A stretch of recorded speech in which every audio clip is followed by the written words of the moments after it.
বন্ধুরা, চলো আজকে 16-18 এই লাস্ট অঙ্কগুলো নিয়ে আলোচনা করি।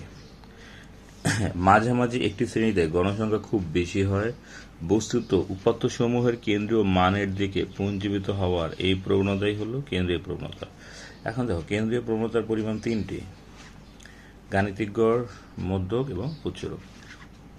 দেওয়া আছে সর্বোচ্চ মান 20, মধ্যবিন্দু 15 এবং নিম্নমান কত। চলো আমরা দেখি। আমরা জানি মধ্যবিন্দু সমান সমান সর্বোচ্চ মান যোগ সর্বনিম্ন মান ভাগ 2। এখানে মধ্যবিন্দুর মান কত? 15। এই সর্বোচ্চ মান 20, সর্বনিম্ন মান আমরা জানি না, ভাগ 2। ওকে, ডান। আর গুণ করি, চলো এই দুটা গুণ করলে কত? 30 হয়। এটা এনে বসাবো, এটা এনে বসাবো, এটা প্লাস, এই পাশে গেলে কি হবে? মাইনাস। বিয়োগ করো 20, তার মানে সর্বনিম্ন মান কত হয়ে গেল? 20। চলো পরের কোশ্চেনে নিয়ে আলোচনা করি, 18 নম্বরটা।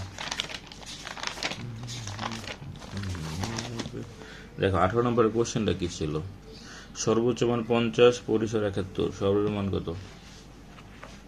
দেখো দেওয়া আছে সর্বোচ্চ মান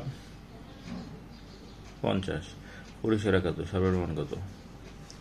আমরা জানি পরিসর সমান সমান সর্বোচ্চ মান বিয়োগ সর্বনিম্ন মান যোগ 1।